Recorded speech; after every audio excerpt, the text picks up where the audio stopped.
د پاکستان د بریدونو پر وړاندې د اوسنۍ افغان واکمنۍ د لوی ویاند څرګندونو ته د جمهوریت دولت د یو چارواکي شدید غبرګون. اسماعیل میاخیل نوموړي ویاند ته ویلي دا درناوی چیرته و چې هره ورځ مو بې ګناه افغانان شهیدانول. بشپړ جزئیات په ویډیو کې تر پایه وګورئ. پاتمنو لیدونکو ستړي مشئ.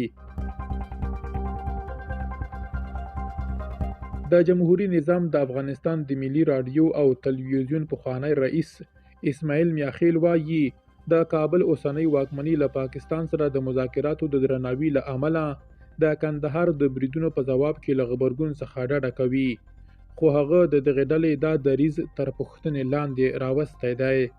نوموړي په خپله ایکس پاڼه کې پوښتنه کړې ده چې دا درناوی د دوحې د خبرو پر مهال چیرته و کله چې هره ورځ بې ګناه افغانان وژل کېدل. میاخیل زیاتوي یاده ډله د دوحې د خبرو پر مهال هم د ملکي وګړو د وژلو مسؤله وه او باید د درناوي د مذاکراتو تر نوم لاندې له ځواب ویلو ځان خلاص نه کړي.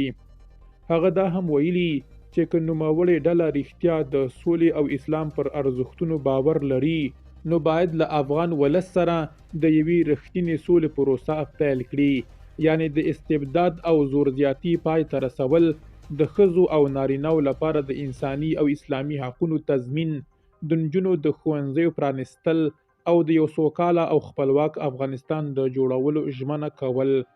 میاخیل خبرداری ورکړی تر هغې چې دغه ډله خپله بقا له ملي ګټو څخه پورته ګڼي هیڅ بنسټیز بدلون به رامنځته نه شي. دا په داسې مهال کې ده چې د اوسنۍ افغان واکمنۍ لوی ویاند پرون ویلي و چې د دوی ځواکونو د مذاکراتو ټیم د درناوي او د ملکي تلفاتو د مخنیوي لپاره د پاکستان د بریدونو پر وړاندې هیڅ غبرګون نه دی ښودلی.